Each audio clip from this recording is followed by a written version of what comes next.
yang harus dipunya sama orang consumer insight itu adalah curiosity, Oh, number one lah ya. Curiosity, terus abis itu ability untuk observe gitu. ada yang berbeda nggak sih perilaku konsumennya di offline dan juga di online? Definitely beda sih ya Beda ya? gitu, karena, I don't know, mungkin ini perlu di-validate by research sebenarnya, dan digital itu sangat sangat berpengaruh sih, ya kan. Betul. Maksudnya mereka bisa googling, mereka bisa search, mereka bisa compare, ngasih sampel gitu ya, ngasih sampel, terus mini Mhm. pack, travel pack kayak gitu-gitu tuh bikin, konsumen itu tuh punya kesempatan untuk nyoba Ya. gitu, tanpa harus beli yang gede, tanpa harus effort yang banyak, bisa nyoba.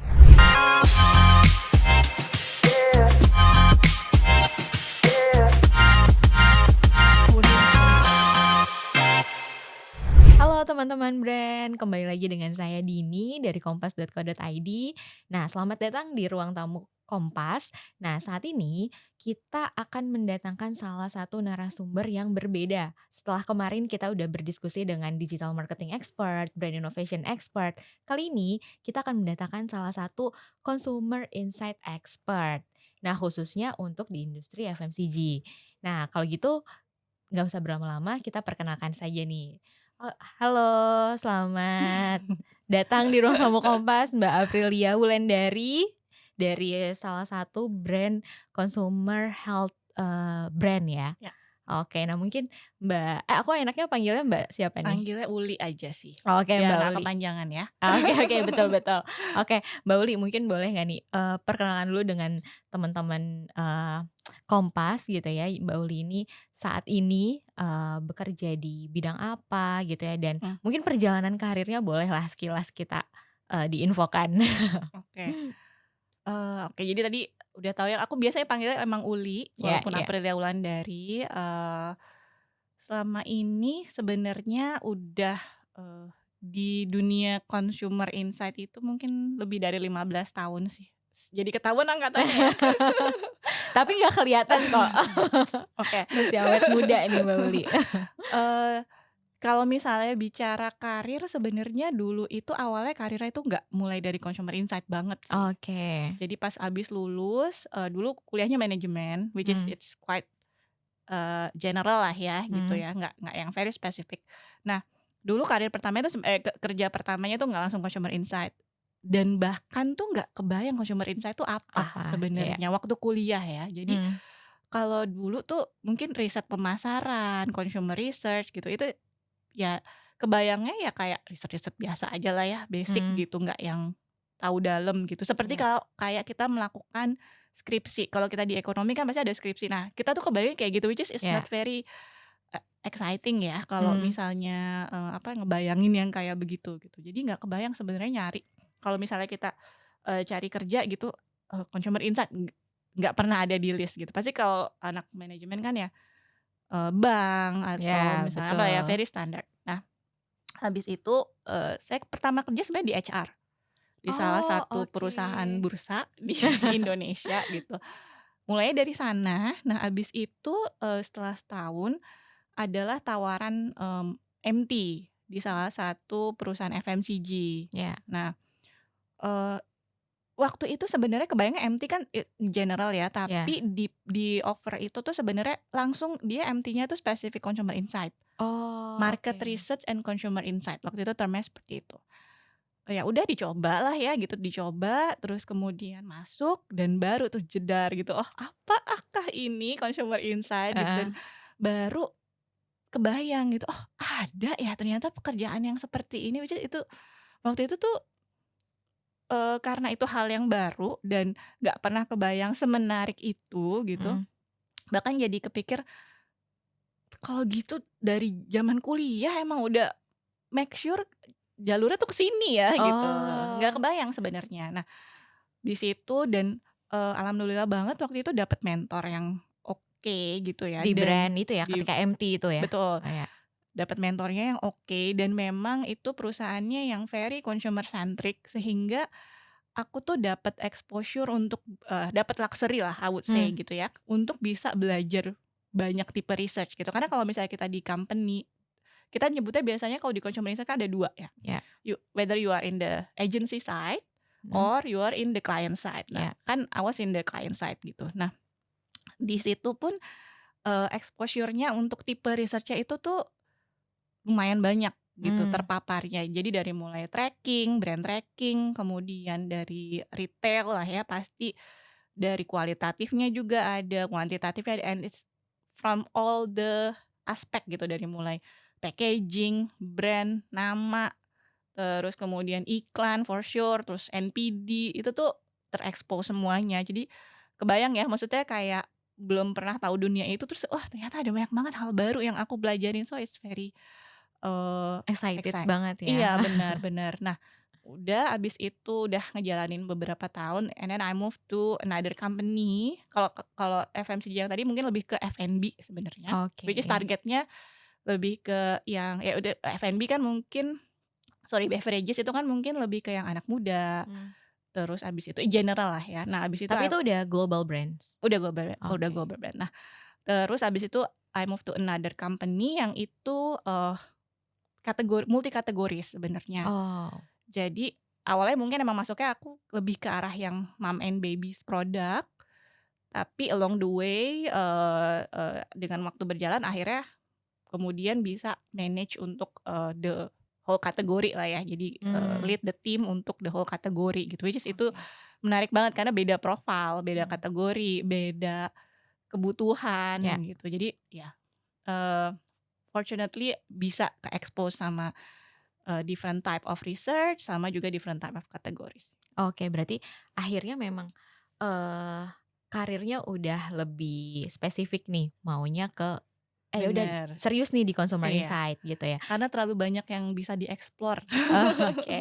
Oke, dan itu kan sebenarnya kadang, kalau sekarang ya Mbak, Mhm, kalau yang aku lihat sekarang tuh yang eee, para fresh grade gitu ya, mereka ngelihatnya data analis, mmm, ya kan. Nah itu sebenarnya sama nggak sih consumer insight sama data analis atau oke, data scientist mmm, atau yang lainnya? mhm. Sebenarnya harusnya basic-nya sama ya, berangkat dari Harus data, punya harus punya base kan kalau base-nya nah analis gitu. Ya. heeh, jadi kalau misalnya kita bicara, apa namanya, consumer insight kan pasti ngomongnya ya pakai data. Ya. Datanya bisa kualitatif, bisa kuantitatif gitu Ya. kan. Nah, eee, to be honest kalau misalnya kita ngomongin data data scientist gitu ya, aku nggak yang pernah terlalu, apa namanya, mengeksplor itu. Tapi, eee, salah satu yang menurut aku penting untuk dipunyain orang yang pengen masuk ke dunia consumer insight, Mhm. itu adalah how they can, distill Ya. the information from the data. That's the number one kayaknya, yang membedakan gitu sebenarnya. Jadi if you are being a data analyst, just being data analyst, ini data, terus kemudian ini naik, ini turun, ini, apa namanya, pattern-nya seperti ini, so what gitu. Itu Ya. itu sebenarnya dulu yang Ya, ditentirnya sama betul. mentor aku kayak gitu sih. Jadi kayak, "Kamu tuh mau ngomong apa? Ini tuh isinya apa? Apa namanya, insight-nya apa?" Terus insight dan nggak berhenti di situ sebenarnya. Nggak cuma yang insight-nya apa, tapi actionable insight-nya apa, because Ya. you are within the company ya, gitu kan. Jadi emang ketika insight harus yang actionable, nggak bisa tuh cuma, oke, insight dari data doang gitu. Ya. Tapi insight yang itu at the end bisa generate something to the business, Ya. gitu. Dan itu part-nya di consumer insight? Part-nya di consumer insight. Karena kadang, Oke. mungkin, ketika data analis berbicara, apa, ada yang nggak semua lah ya, tapi Mhm.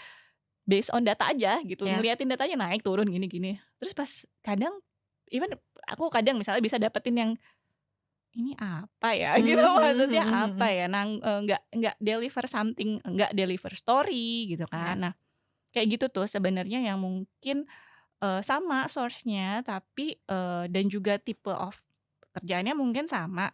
Jadi bukan ngebedain data analis sama consumer insight, tapi yang membedakan adalah, bahwa sama-sama, bisa, ngambil sesuatu nggak sih out of the data gitu, Ya. Ya. itunya sih. Oke. Oke, nah Mbak Uli, berarti kan tadi, salah satu gitu ya, yang eee, analisa Mmm, di consumer insight adalah tentang perilaku konsumen. mhm, Itu juga termasuk? termasuk. Oke. Nah, boleh nggak sih Mbak kasih tahu ke kami gitu, gimana sih cara sederhana, cara simpelnya untuk menganalisa perilaku konsumen gitu? Oke, kalau cara paling sederhana sih sebenarnya, Aku nggak tahu karena emang aku udah been in the business for Iya, years ya, iya. tapi itu udah jadi kayak habit aja sebenarnya. Ketika kita jalan aja ya, jalan ke mall atau misalnya lagi ke rumah makan, atau misalnya lagi ke tempat rekreasi gitu, yang harus dipunya sama orang consumer insight itu adalah curiosity, nomor Oh, number one lah ya. Curiosity, terus abis itu ability untuk observe gitu. Itu ada apa sih? Kenapa sih? Gitu. Gue emang mhm, kayak anak kecil yang, "Kenapa sih?" Gitu, "Kok bisa gitu? Kenapa begitu?" Kalau iya, misalnya udah iya. ketemu ini jadi kayak terus aja ditanya sampai akhirnya ketemu root cause-nya apa sih sebenarnya gitu. Jadi kadang, kayak gitu emang, cara sederhananya menurut aku itu sih, being observant sama punya curiosity yang tinggi gitu untuk tahu kenapa gitu. Ya itu keduanya sebenarnya saling berhubungan karena ketika kita itu punya curiosity, and then we observe, and then we try to make a link between those, apa namanya, yang kita punya hipotesa gitu Iya, ya, sama apa yang habis kita observe gitu. That's the very simple way gitu. Kadang karena misalnya, kalau ya brand kan nggak semuanya punya luxury untuk bisa punya research yang banyak betul. gitu kan. Nah kalau misalnya situasinya kayak gitu ya emang harus pilih-pilih sih gitu ya, harus pilih kapan harus observasi gitu, kapan harus ngobrol Mmm, sama orang, terus itu sama menggunakan tools-tools yang simpel sih kayak Google Form oke. atau misalnya kayak SurveyMonkey yang bisa di-generate sendiri gitu. That's the very basic one yang Oh bisa dipakai yang, eee, harusnya itu nggak mahal gitu untuk bisa dapetin source of information. oh, tapi abis itu disebarnya ke customer Disebarnya ke atau customer. target market ya? Betul. Nah, itu Oke. makanya itu butuh tim consumer insight untuk define, siapa nih kita harus ngomong ke siapa, karena kan kalau kita asal nyebar aja nanti hasilnya Iya, nggak reliable dong. Nah, kita harus yang mikirin nih, kita harus nyebar ke mana, sama siapa gitu ya, kalau kita ngomongin company ya gitu iya. atau brand gitu. Tapi secara caranya itu sebenarnya those simple things itu tetap bisa Oke. ngebantu if you don't have the luxury of the budget. Iya, iya, bener. Karena memang kemarin, kita sempat ngobrol juga sama salah satu, orang brand innovation gitu. Mmm, Dia awalnya bikin, produk gitu ya mmm, di brand-nya dia atas keresahan, dia mmm, bilang. Awalnya dari keresahan dia dan dia, sampaikan gitu dan dia analisa dulu gitu kondisi marketnya seperti apa demand-nya, baru akhirnya ya itu prosesnya panjang lah pasti mmm, kalau untuk, new product development gitu ya. Nah itu juga berarti kan harus ada kayak gitu juga nggak sih bener seorang bener. consumer insight? Ya. Jadi kayak misalnya nih kayak kalau aku being a mom gitu ya, Mmm, ngobrol ketemu sama ibu-ibu yang lain gitu mhm, sambil nunggu anak sekolah aja tuh mhm, kadang bisa dapat, "Oh ibu-ibu tuh pengennya kayak gini ya, ada kebutuhan ini ya." Itu tuh ya, kalau udah by default itu, ada gitu ya di kitanya, jadi bisa gampang tuh untuk, oh misalnya itu mungkin bisa dibawa ke jenjang yang lebih lanjut gitu ya, ya. Discussion yang very basic dulu deh sama orang brand misalnya kalau emang itu relevan gitu untuk brand-nya gitu, kemarin tuh aku ngobrol sama ini kayaknya ini menarik deh." Itu mungkin baru satu ya, tapi ya, ketika, oh yang lain itu juga, "Oh iya bener juga ya ada yang kayak gitu, aku juga ngerasain hal yang sama." Tapi mereka nggak mention, mereka nggak ngomong, tapi kalau misalnya udah ada yang mulai start untuk bisa munculin that kind of ideas, itu akhirnya bisa jalan sebenarnya oke, proses ya. Mendapatkan consumer Oke. insight itu. Nah, Mbak Uli, Mmm, menarik juga nih, kan tadi, Mbak Uli being a moms gitu mmm, dan sebenarnya juga sebagai, orang yang emang bekerja di brand gitu. Nah, kan kalau yang aku tahu kita udah ngobrol gitu ya mhm, sebelumnya aku lihat Mbak Uli kan sebenarnya ada di beberapa company di beberapa industri gitu, mhm, mhm, experience-nya gitu, ada di consumer health, mmm, ada di, mungkin tadi F&B gitu ya. Nah, sebenarnya ada yang berbeda nggak sih mmm, antara, gimana seorang consumer insight tuh menganalisa atau meneliti untuk, industri-industri yang berbeda ini gitu? mmm. Sebenarnya bedanya mungkin akan lebih pasti ke kita harus tahu dulu target profile-nya Hmm, si brand, sama target profile as a general, sama bull's eyes-nya nih. Bull's eyes itu apa sih? Maksudnya kayak, eee, kita nggak bisa nih, sekarang gitu ya, nggak bisa lagi ngomong misalnya male female kemudian dia, productive age gitu, Ya. usianya 25 sampai 40, terus kita nyari gitu ya. Mhm. Tapi, sebenarnya kita tuh harus tahu juga Blue Eyes-nya itu yang psychographic-nya seperti apa, gitu kan. Terus kemudian dia attention-nya itu seperti apa. Nah, kalau kita udah tahu, di situnya, terus jadinya gampang nih buat menggali walaupun ada di tipe kategori yang berbeda-beda, Oke. gitu. Jadi sebenarnya nggak yang terlalu berbeda gimana-gimana, cuma karena itu pasti akan punya target profile yang berbeda dan bull's eyes yang Mhm. berbeda, itu tuh yang harus butuh understanding lebih dalam lagi nih. Kayak misalnya, oh dulu waktu di mom and baby product gitu ya, ya Ya. berarti fokusnya kan ke ibu-ibu tuh kayak gimana sih tension-nya Ya gitu. Tapi ya. misalnya kalau pas yang di youngster ya itu, eee, observation point-nya tuh beda gitu. Jadi kayak misalnya kalau di moms itu kan mungkin aku akan lebih relate ketika kalau lagi ke rumah sakit tuh sebenarnya emang sambil ngelihat itu ibu-ibu tuh ngapain sih gitu ya. Atau di ma Iya iya. Di di mana, di pasar, itu by pasar. default ya Mbak By jadinya? default sih itu ya, udah Iya kayak iya. atau kalau misalnya anak muda ya di tempat-tempat yang di kafe, Kafe, oh anak zaman sekarang tuh kayak ya. begini, itu sih. Bedanya tuh lebih ke situ. Jadi, tahu dulu nih targetnya kita Ya. siapa.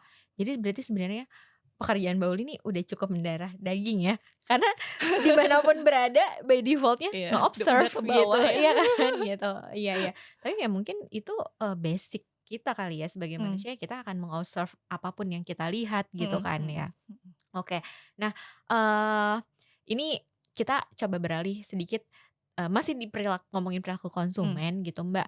Nah, sebenarnya kan kalau yang kita tahu nih, apalagi global brand, mereka kan mhm memang, distribution-nya ada online dan offline mhm gitu. Nah, sebenarnya ada yang berbeda nggak sih perilaku konsumen dari yang Mbak Uli udah amati ya gitu ya, mhm. ada yang berbeda nggak sih perilaku konsumennya di offline dan juga di online? Definitely beda sih ya, Beda ya? gitu. Karena,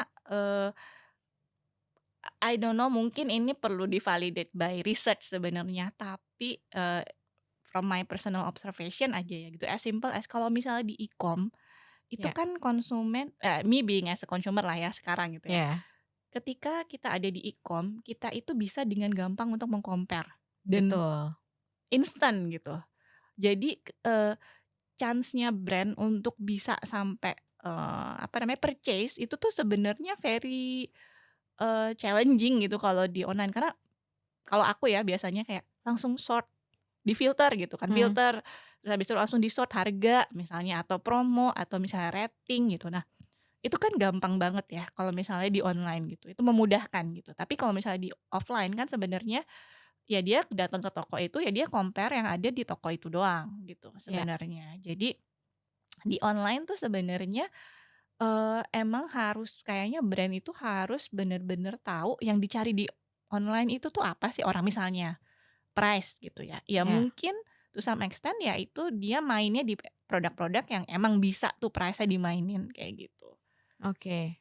Itu sih yang quite challenging karena orang tuh bisa segampang itu untuk, kok ada brand lain ya?" Gitu Iya, yang, benar benar benar. lebih deket, terus abis itu ongkirnya dia, apa, digratisin gitu. Iya iya. Dan ya, karena, eee, ada kemudahan-kemudahan itu Mmm, untuk meng mungkin kalau di offline kita perlu tanya sama, yang jualan di tokonya ya, kita heeh tanya heeh, dulu nyari-nyari ini dulu di kandungannya shelf gitu seperti kan, apa, mungkin nggak iya. side by side gitu Iya kan. iya iya. Kalau di HP kan tinggal, gitu udah dapet. Nah, itu akan ngefek ke, strateginya Mmm dari brand gitu, dengan perbedaan perilaku konsumen itu atau gimana Mbak ya kalau yang sekarang Mbak mmm, Uli, apa, berikan gitu mhm mhm. insight ke brand? Harusnya itu pasti akan ada efeknya lah ya, Mhm, karena tapi balik lagi nih, karena setiap brand itu kan punya ya kayak brand strategi dia itu mau menggunakan si online itu untuk apa nih? iya. Untuk price war kah?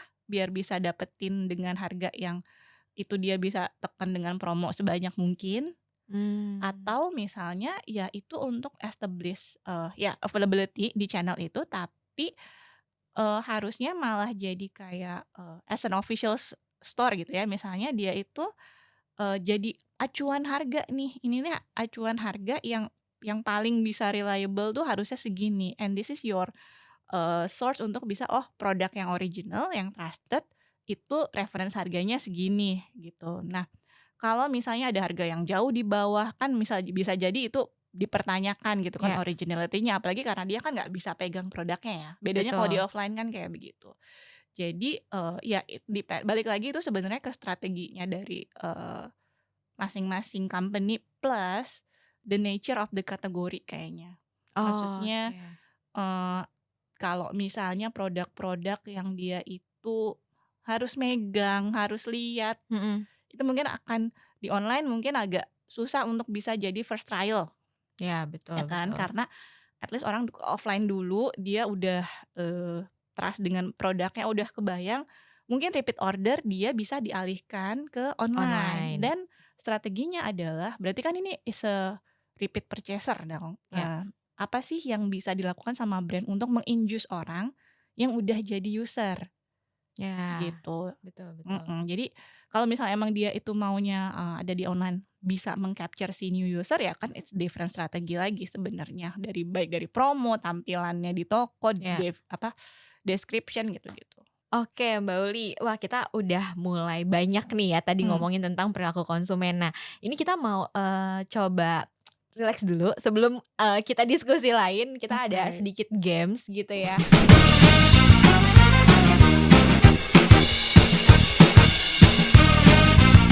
Simple aja, ini sebenarnya ada beberapa pertanyaan, Mhm cuma mhm. nih tim kreatifnya sangat kreatif.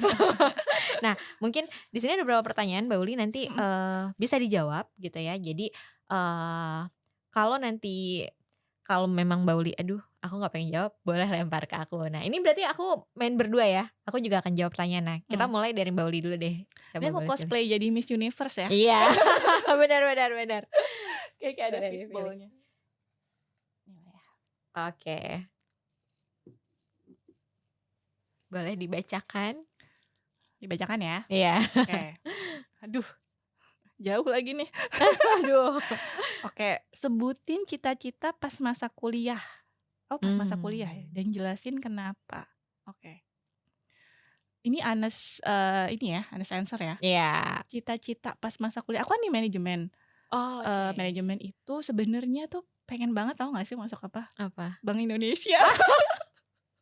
Eh, fun fact aku pernah intern di Bank Mmm. Indonesia, Oh, terus kayak oke. Kayak kayaknya enak juga ya kerja di Bank Indonesia, sempet iya, kepikiran juga heeh, nggak beneran. tahu ya kenapa ya sebenarnya manajemen nggak yang ini banget ya, mungkin kalau orang accounting apa ini, tapi Mmm. kayak kayaknya tuh wow aja gitu Iya kerja iya di iya, Bank benar benar benar Indonesia benar. gitu, sebenarnya itu kerja di Bank Indonesia, atau sebenarnya option lainnya itu adalah, ya kerja di FMCG lah Oh, gitu. oke, dan sekarang udah Kerja di FMCG tapi aku bukan nggak tahu consumer insight itu iya iya ada. iya.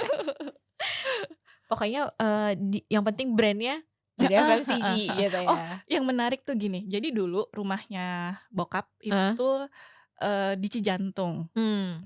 dan dulu Simatupang itu tuh masih sepi kan, nggak kayak sekarang tuh. Oke, iya iya. Maksudnya gedungnya belum banyak Heeh dari aku heeh. kecil, karena aku dari kecil di sana. Jadi tuh ada perusahaan di Jalan TB Simatupang yang gedungnya tuh ikonik banget. Somehow, eee, itu tuh kayak mungkin udah kayak masuk ini ya, di dalam, mental gitu ya, dia itu udah kayak, "Oh menarik juga tuh, perusahaan itu," gitu ya. Eee Turn out gitu emang itu bukan jadi perusahaan pertama gitu, tapi ya akhirnya, oh akhirnya masuk juga Masuk ke nih gedung gitu, itu ya? masuk ke gedung itu juga Iya nih iya setelah iya. beberapa tahun itu lucu sih gitu. Oke.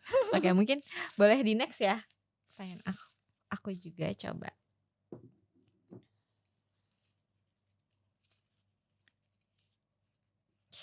Pertanyaannya, ada nggak masa profesional yang mau diulang dan kenapa?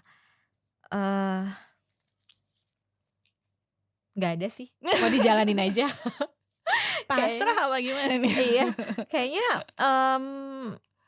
ya kalau aku tipe orang yang kayaknya percaya, ya emang ini udah jalannya gitu. Kalaupun Mmm, di kemarin di tahun-tahun sebelumnya, mungkin ada hal-hal yang struggle ya, mungkin itu memang, prosesnya untuk, mhm di titik sekarang dan sekarang juga mhm termasuk masih dari proses gitu. Jadi ya mhm. semuanya berproses Mhm gitu. mhm Jadi mhm. nggak perlu diulang lah. Oke, boleh satu lagi terakhir ya, Mbak Uli?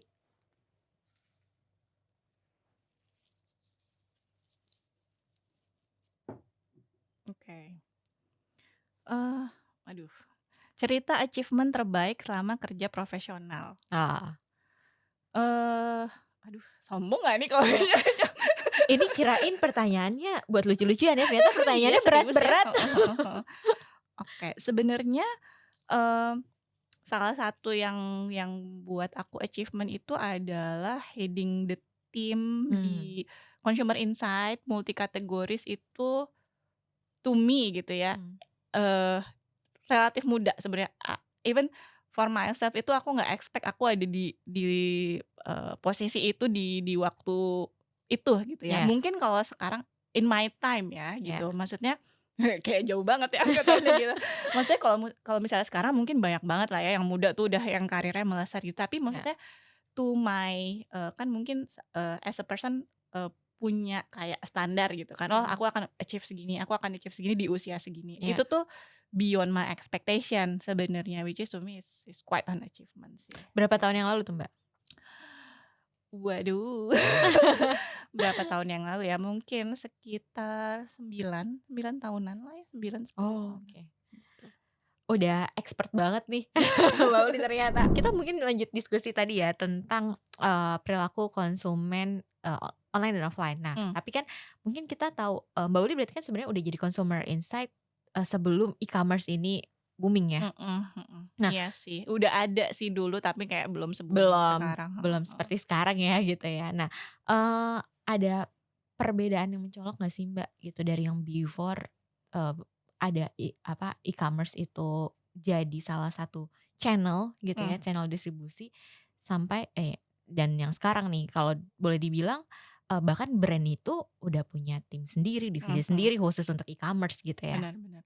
Mmm, Iya itu berubah banget sih dan it's quite, eee, revolutionary nggak sih nyebutnya iya, ya? Karena heeh, maksudnya kayak aku pernah ada di, masa di mana ya udah brand is like just the usual brand, sales team-nya juga yang, modern trade sama general iya, trade gitu betul kan. betul, Terus abis itu sampai akhirnya ada di posisi di mana, oh ada orang yang nggak dedicated untuk, megang e-commerce, maksudnya ya dari tim sales aja gitu ya, tapi dia di-assign untuk e-commerce sampai mhm, akhirnya itu evolve jadi, suatu divisi tersendiri mungkin, in some companies gitu iya ya, ada orang yang bener-bener megang itu khusus itu. Jadi kan pasti kan this channel itu dilihat sebagai salah satu yang emang, penting banget iya, buat dan sebuah potensial dan ya. potensial gitu. Apalagi kalau ya pasti kan ngikutin perkembangan zaman gitu ya, eee expectation towards delivery service itu Ya, kan makin tinggi sebenarnya betul. demand-nya gitu. Jadi produk is not just a product, tapi sebenarnya the whole package gitu ya. Maksudnya sampai kalau misalnya brand itu punya official store, secepat apa sih dia bisa mendeliver si produk gitu Ya, kan. Itu kan juga matters buat si, apa namanya, sebuah brand gitu. mhm, Jadi, dan itu bisa menjadi option kan buat orang sehingga kalau dari sisi konsumen sih is an option gitu yang ya, memudahkan gitu kan. Tapi balik lagi beda kategori akan beda karena misalnya ada tetap beberapa kategori itu yang, ya itu tadi harus megang dulu deh itu jadi channel untuk repeat purchase-nya dia gitu. ya, Atau misalnya ya emang ada yang langsung, dengan, apa namanya, kemudahan tadi ya dia akan belanjanya di online, terus kemudian juga itu shifting, bener-bener shifting, behavior-nya dia gitu. Nah kayak sebenarnya kalau dari aku ya, ini, again jadi cerita pribadi gitu iya ya. iya iya, Kayak misalnya, dulu kan kalau belanja tuh ke pasar ya, pasar tradisional gitu, iya. atau misalnya ke supermarket lah. Kayaknya mungkin udah aku tuh nggak pernah belanja di supermarket udah berapa tahun ya, kayak hampir lebih dari lebih dari 7 tahun ya mungkin Oh yang iya? lebih Berarti prefer belanja tuh di apps yang emang dia dari mmm, mulai yang dulu ini, ada personal assistant buat shopper, inget nggak? iya Dulu tuh iya, ada itu, betul. aku pakai itu. Jadi kayak misalnya balik dari kantor gitu ya, masih di macet-macet, sambil itu, sampai di rumah udah datang. Barangnya udah nyampe ya, Mhm mhm. udah bisa langsung Iya dikonsumsi iya. gitu ya? Itu, terus abis itu yang sampai ke sekarang pun gitu kan, aku tuh punya langganan toko sayur Hah? di online, jadi warung warung Bang Ipin gitu. Itu online gitu karena Oke. ya mungkin ya, again namanya kita population itu ada banyak profile, pasti akan ada, tipe-tipe yang itu akan merasa itu sangat relevan buat dia, itu Ya. membantu banget gitu. Which is itu mungkin, untuk aku itu sangat membantu gitu ya. Mhm. Mungkin buat yang lain di kategori yang lain akan berbeda. Nah, it's a shifting behavior kan Ya. sebenarnya dari yang biasanya datang ke toko, karena kan kalau datang ke toko harus pakai baju rapih dulu gitu Mhm ya, mhm. maksudnya kayak nggak mungkin dasteran dong gitu Bener. datang ke minimarket atau Ya. supermarket gitu. Terus harus nyetir dulu atau naik motor dulu, parkir gitu. Kalau Kalau sekarang misalnya cukup udah di genggaman ya. nyampe deh, iya. Langsung nyampe, iya iya. Itu Memudahkan sih, memudahkan ya, gitu. apalagi sebenarnya dengan adanya ya e-commerce gitu ya, Mhm, online, ada tadi selain shifting behavior, juga bisa cross border gitu ya, bener mungkin bener bener bener. produk-produk yang bisa kita produk di lokal bisa dipasarin Mhm, keluar, dan produk keluar bisa masuk dengan mudah kita juga. juga bisa belanja itu gitu Mhm ya. mhm mhm. Oke, nah ini ada yang menarik nih Mbak Uli, sebenarnya kan kalau yang kita baca-baca gitu ya, Mmm, sekarang, populasi Gen Z itu, udah lebih besar sebenarnya. mmm, Nah, dan sekarang tuh sebenarnya kalau dari riset yang Mbak Uli gitu ya, seberapa loyal sih, Gen Z itu, dan, mmm, kalau dari yang sekarang, brand, Mbak Uli handle gitu mmm, ya, seberapa besar, market mereka yang memang dari Gen Z, mmm. dan loyalitasnya kayak gimana? Oke, mungkin aku jawab dulu dari brand yang aku lagi pegang sekarang Ya. gitu ya. Kalau to be honest kalau yang brand yang aku pegang sekarang itu not really a Gen Z Oh, oke. produk sih sebenarnya. Karena, aku kan di consumer health gitu ya. Nah itu, eee, orang itu tuh baru realize ada kebutuhan untuk menggunakan produk itu biasanya pas udah ada simptom gitu. Jadi Oke. kayak coba ya dilihat-lihat nih umur berapa nih Ada gitu mulai, gejalanya dulu aduh ya. pegel-pegel atau apa, kok gampang masuk angin ya, Iya kayak iya gitu. iya. Nah, baru tuh mulai cari, nah itu biasanya kayaknya nggak yang muda-muda banget sih gitu Mmm. kan. Atau misalnya, kalau kayak, beberapa kategori misalnya aduh dengkulnya mulai kretek-kretek gitu. Jadi, emang agak older sebenarnya. Mmm. Jadi kalau misalnya sekarang mungkin belum masuk ke ranahnya Gen Z banget sih, kalau kalau yang current Oh, ya, oke. gitu. Nah, tapi kalau misalnya ngomongin Gen Z secara keseluruhan gitu ya, secara umum, si loyalty itu mungkin, perception-nya itu Mhm. mereka kurang, ya kalau aku ngelihatnya sebenarnya it's not a matter of Gen Z-nya itu sendiri sih, tapi emang, eee all of the macro situation itu push it that way gitu. Karena Mmm. kenapa? Mereka itu punya opsi dan digital itu sangat sangat berpengaruh sih, ya kan? Betul. Maksudnya mereka bisa googling, mereka bisa search, mereka bisa compare, mereka bisa nyoba dan salah satunya misalnya gini, e-com itu bisa bikin mereka oke for a trial product, ya udah deh aku coba dulu yang pack kecil, Ya. aku nyoba brand ini deh, terus nanti aku nyoba brand yang lain, kayak gitu. Iya iya. And interesting one adalah karena, skincare itu kan sebenarnya salah satunya channel-nya mereka online ya, Betul. yang gede di online Channel gitu. terbesarnya di Iya online, kan. Nah, betul. kalau aku ngelihatnya itu juga salah satunya karena orang bisa nyoba dan ngasih sampel gitu ya, ngasih sampel terus mini Mmm. pack, travel pack kayak gitu-gitu tuh bikin, konsumen itu tuh punya kesempatan untuk nyoba Ya. gitu, tanpa harus beli yang gede, tanpa harus effort yang banyak, bisa nyoba.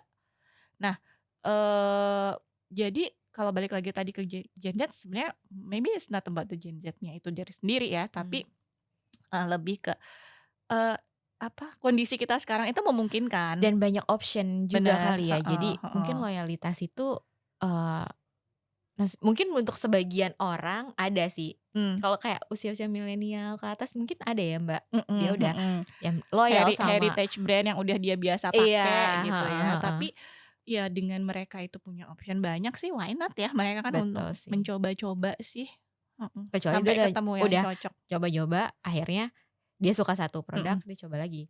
Ada mhm. produk baru lagi, akan coba lagi gitu ya. Bener bener bener. Oke oke. Nah, kalau dari menurut, Mbak Uli ya Mmm, gitu, sekarang si Gen Z ini, apakah memang mereka melihat si channel karena tadi kemudahan Mmm, gitu, itu jadi channel utamanya mereka gitu? I would say iya sih. Iya ya? Karena ya itu fit their lifestyle aja gitu. Mungkin mereka kayak lebih, eee, salah satu yang menarik buat aku gitu ya, mungkin mulai dari yang Gen Y akhir-akhir, aku Gen Y awal-awal, Gen Y akhir-akhir sampai ke Gen Z itu tuh, Iya iya. mereka itu kan sebenarnya nggak yang cuma, mau fokus pada apa ya, jadi mau balance gitu kan. Iya, Mentally, benar. physically itu balance, sehingga mereka tuh kayak mau olahraga, mau healing juga, mau sama keluarga, sama apa, yang dicintai gitu Mhm, ya. Nah, itu tuh kan membutuhkan waktu dong. Nah, iya. dengan limited time, terus mereka itu bisa dapet, apa, akses dan kemudian ter-deliver secara cepat, menurutku sih itu memenuhi ekspektasinya mereka ya, gitu. Oke oke. Nah, kalau sekarang nih Mmm, Mbak, kita balik lagi ke, eee, konsumen gitu ya, konsumen tuh kalau menurut Mbak Uli sendiri gitu, mhm, apakah, kan mungkin kalau, ketika Covid memang kita tahu ya mmm, traffic di online tuh, luar langsung biasa luar ya. biasa gitu. Nah, cuma Mhm, kan sekarang udah, eee, kondisi sekarang back to mmm, normal ini, apakah orang juga masih, punya punya willing untuk mereka datang ke swalayan mmm, untuk mungkin bukan hanya sekedar, berbelanja gitu ya, apakah memang ada experience sendiri gitu yang mmm, dan, apakah yang harus diperhatikan gitu buat para offline-offline store? Kalau aku lihat ya, aku mmm, kemarin terakhir ke mall masih rame sih, rame banget mhm gitu mhm bahkan. mhm. Nah itu kalau dari pandangan Mbak Uli sendiri gimana nih? Offline store itu role-nya masih ada for sure ya, karena Mmm, balik lagi tadi ada beberapa kategori yang emang orang itu harus lihat, harus oh compare betul betul. produknya, kayak gitu. Mungkin yang produk-produk apa, high involvement ya, kita tuh Mmm, mesti lihat dulu kayak gitu, detail, ini menganalisa ingredients-nya, terus mhm, trust, apa, dia produknya itu seperti apa, expiry date kah, atau dia iya, manufacture-nya dari mana, itu mungkin masih ada pasti gitu. Tapi online pun juga pasti akan ada penurunan compare to waktu pas Covid gitu iya ya, betul, karena dulu kan orang force untuk bisa ke betul. online, sekarang turun, tapi harusnya turun pun nggak akan turun lagi, tapi lebih ke yang creating a Mmm, new base aja sesudah Covid gitu. Nah, sama, kalau misalnya tadi channel offline itu mungkin role-nya sih yang berubah ya, karena, oke.